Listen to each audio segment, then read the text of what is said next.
There we go.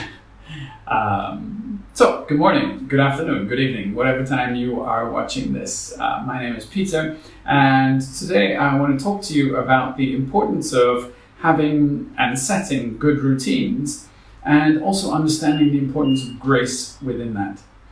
Now, as growing up as a child in Mumbai, me and my three sisters, we had a routine where we would wake up at 5:30 in the morning. By 6 o'clock in the morning, all three of us were playing our own instruments and practicing those instruments at 6 o'clock in the morning. My eldest sister played the flute, middle sister played the trumpet, and I, for some reason, chose the violin. And if you have ever heard somebody trying to learn how to play the violin, it really sounds like they're strangling three cats all at the same time. So our poor neighbors were very gracious and they never complained, but there we were. That was our routine. Now, you may or may not have noticed, but we are halfway through the year as of today. And of course, this year has thrown out our routines like nobody's business, and things that we were familiar with are the routine of waking up, taking kids to school, going to work, etc., all gone out the window. Maybe you've been able to adjust and make some more routines. Maybe you're still in holiday mode and you're like, you know what, we'll wake up when we wake up and we'll sleep when we sleep and let's enjoy this, etc. Whatever it might be.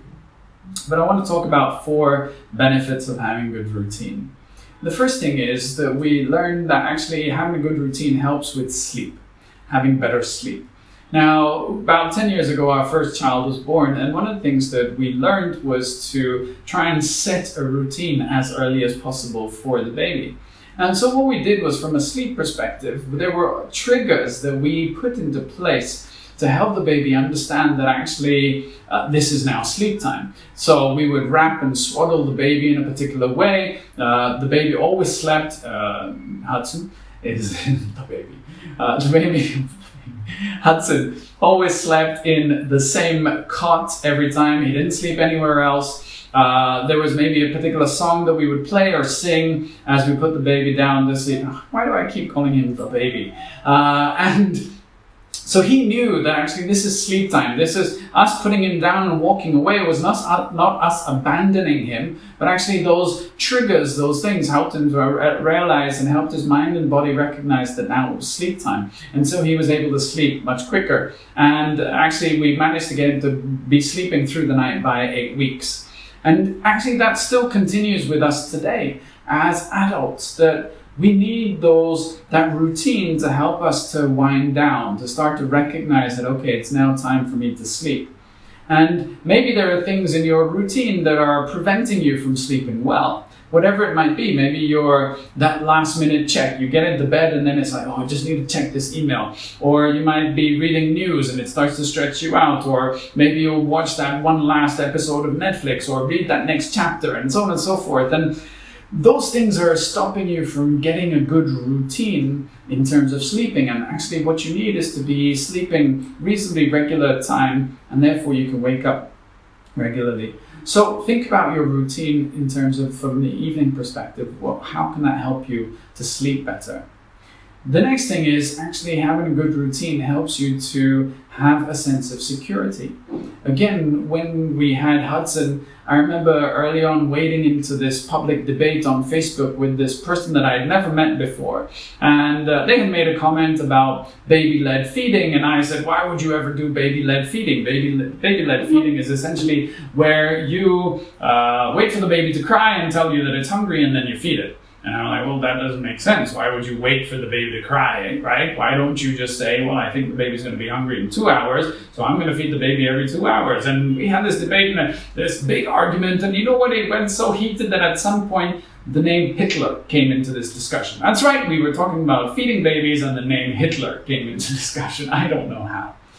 But actually, from my perspective and our perspective, setting a routine enabled Hudson and of course Hadassah to recognize that actually they don't need to cry to be fed, because we will feed them every 2 hours, and then it extends as they get older and they feed more, etc., etc.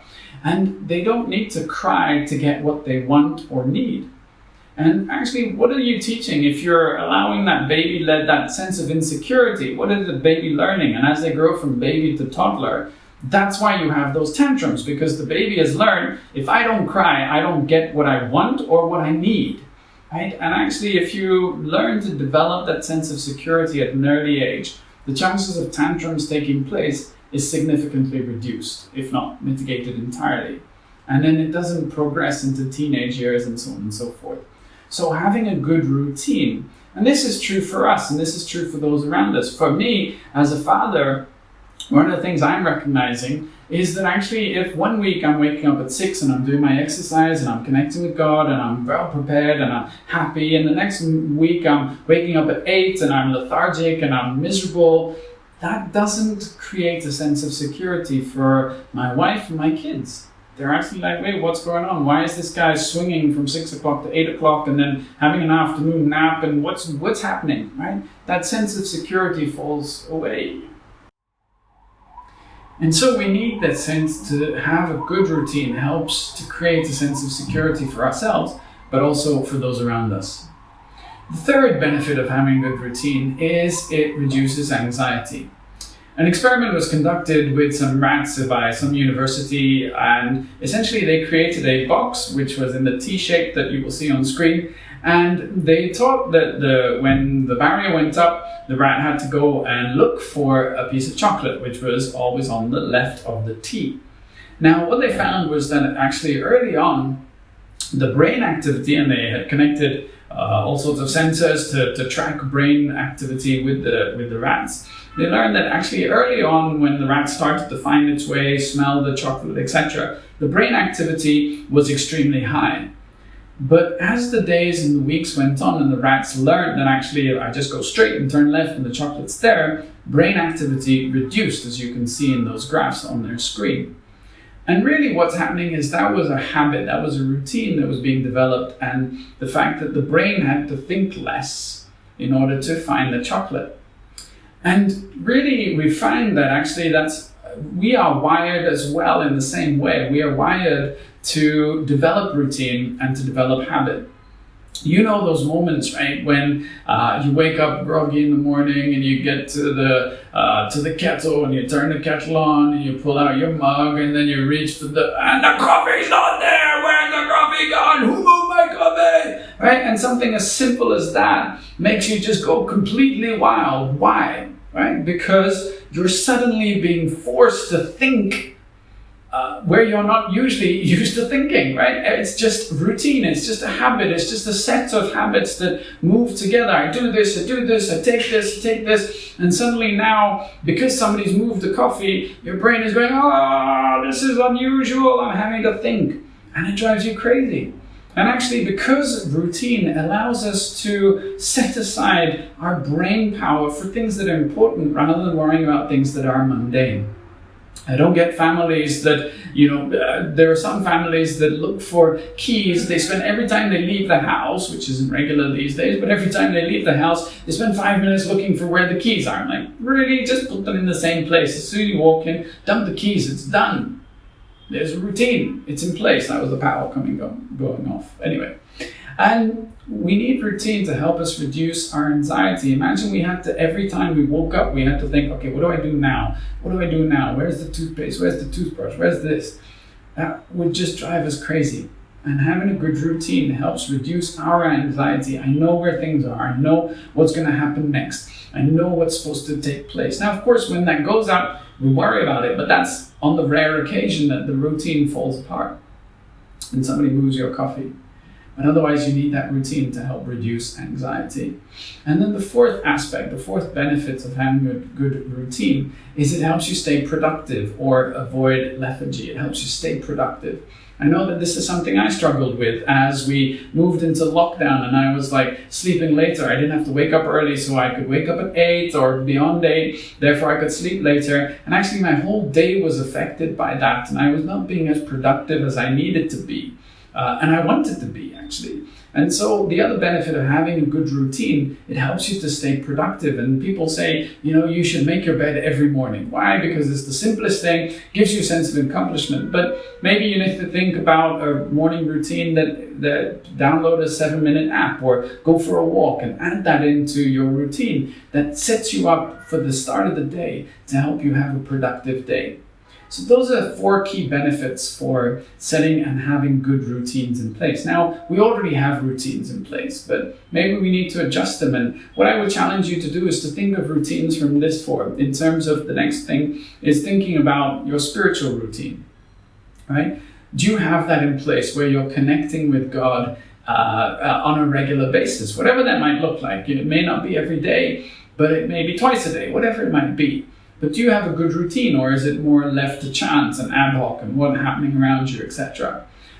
There's a lady called Susanna Wesley. She was the mother of Charles and John Wesley, who set up the Methodist movement, and there are Methodist churches all over India till today. She had 13 children. But she had a way of connecting with God with these 13 children running around her. And she would just take a scarf, put it over her head, and that was her quiet time. That was her time to connect with God. And her kids knew that. They were like, okay, Mom's talking to God now. Let's not disturb her unless there's anything serious going on. And she had that routine in place despite having 13 kids to think about and to worry about. But what about then you think about routine from a personal perspective? Are there things that you need to do for yourself, such as, primarily the one is exercise. Is there exercise, personal health, exercise routine? Maybe it's mental health routine that you need to put in place. Maybe it's just reading. Maybe it's journaling. Maybe it's painting, whatever it might be. Maybe it's some kind of hobby that you've always wanted to do, but you don't have a routine for it. Think about that. The third is think about routine from a relationship perspective. How are you connecting with the relationships around you, your kids, your wife, your parents, your family, and your friends? Do you need to set a routine where you make a phone call, at the same time every day to different people, so that you are actually being able to do that? And then finally, and fourth, look at do you need to set a routine from a professional perspective? Is there a new skill that you need to learn? Is there a skill that you need to upgrade? Do you need to become better as a manager? What routine are you putting in place that allows you to improve yourself from a professional and a long-term career perspective? So think about those things and think about what practical changes do you need to make from a spiritual perspective, personal perspective, relationship perspective, and a professional perspective, and put that in place. Now, of course, these are great ideas, and we know we should be doing this, and we know whether our routines are good or not so good, and we know all of this, and it's really difficult. And the Bible tells us in Hebrews chapter 12, verse 11, it says, no discipline seems pleasant at the time, but painful, but later on it produces a harvest of righteousness and peace. And of course, putting in place a new routine or changing old routines that aren't really healthy or good for us takes discipline and hard work, and it's not easy, but we know that later on it produces a harvest of righteousness and peace, and we all want that. So do we just need discipline? We just need discipline. Discipline is all we need. But actually, I would say no, the starting point for a good routine is not discipline, but grace. It's not discipline, but grace. And what do I mean by that? I mean that we can fall into this trap of thinking that if we do certain things, if we live our lives a particular way, we maybe earn bonus points. And actually we see this in the whole idea of routine and starting and living and starting at a point of grace in the life of Jesus.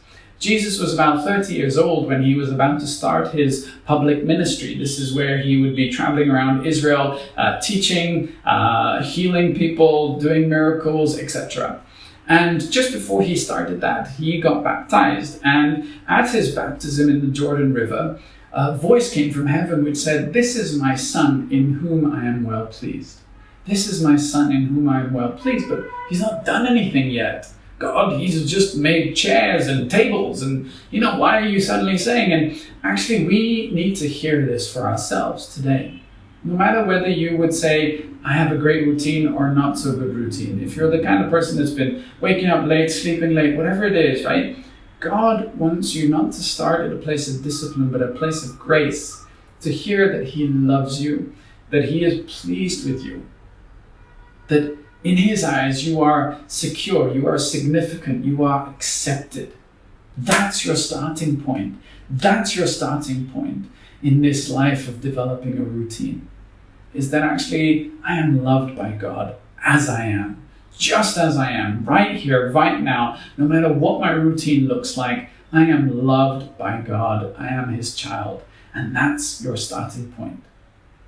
Because if we start in grace and we live in grace, then we move away from this idea that actually if I do X, Y, and Z, if I spend time and connect with God every day for so long, and I read this and I pray and I sing and so on and so forth, I'm somehow earning brownie points and he's keeping score, and or he will bless me more, and I will earn his favor and I will get a promotion only if I do these things and I have a good routine. Actually, God's not keeping score. And even if you have a great streak and you check this off and you do that routine 2 weeks in a row, God is still not keeping score. Isn't that freeing? Isn't that absolutely freeing? You see, the Bible tells us in Romans chapter 5, verse 8, tells us that when we were sinners, Christ died for us. When we were sinners, when we were as far away from being good as we could be, Jesus died for us. That's grace right there. And we need to live in that grace. Our starting point is grace. We cannot earn his favor. It's not us connecting with God is not about trying to make him happy and so that we're on his good side and so we get all this blessing. Us connecting with God is actually learning for us to be happy in him. And that's the greatest blessing of all. To learn to be happy in God and with God is the greatest blessing. So that's what we need to move towards. And it's really important, that's our starting point, right? When it comes to developing routine, our starting point is grace. And we see that in the life of Jesus. But we also understand that Jesus had a life of routine. We read in a variety of verses that will come up on the screen about how he had a routine of prayer. And we see that actually this happened a lot as he went through his life. And then we look in Luke chapter 19, verse 1, where there's a story of Jesus. It says Jesus was passing through Jericho. And he was just passing through. And yet this story goes on to talk about how he stopped, and there was this little man called Zacchaeus who was a tax collector. He was essentially somebody that was probably bullied because he was short when he was a kid. He now was a tax collector, and everybody hates tax collectors. And he was working for the Romans instead of for the Jews. And he climbed up this tree to try and see Jesus as Jesus was walking through. And Jesus stops under this tree and looks up at Zacchaeus and says, "Zacchaeus, I'm coming to your house for tea." And there was grace in that moment.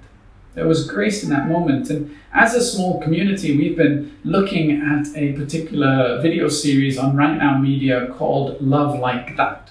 And it's really looking at how Jesus loved people. And the first episode was this whole idea of being mindful. And the challenge there that came out was actually when we love like Jesus, we need to move away from our agenda-driven routine and come to a place of saying, actually, we're willing to let our agendas go. Let our routine go for the sake of loving people. Learning to let our routines go for the sake of loving people. And there needs to be grace in that. Because for some of us, we are very sort of routine. We know, okay, 6 o'clock, I'm waking up. 6:03, I'm doing this. 6:07, this happens. And we are so, that gives us that sense of security, right? We talked about that's the benefit. And so if anything goes wrong, it's like, no, I don't like that. I don't want this. Why is that person calling me now? I don't have time for them. And I'm supposed to be doing this. But actually, we need grace in this moment because that's what Jesus did. He wasn't so fixed on where he was going. He was passing through Jericho, but he had grace to stop and love Zacchaeus and completely transform that life. So think about the grace that you need in your routine. Routine is about starting with a point of grace, but living life infused with grace so that we can stop our routines, allow people to enter, to break, maybe to shape those routines up a little bit so we can love them. So in conclusion, just thinking about the 4 benefits of having a routine. Better sleep, improve sense of security for yourself and those around you, reduce anxiety, and also what is the 4th one? To reduce anxiety and to be more productive, that's the one. And thinking about what are the changes you need to make from a spiritual routine in terms of your spiritual routine, personal routine, your relationship routine, and your professional routine. But above all, the most important thing is recognizing that your routine starts with grace and needs to be lived with grace, because that's how Jesus showed us.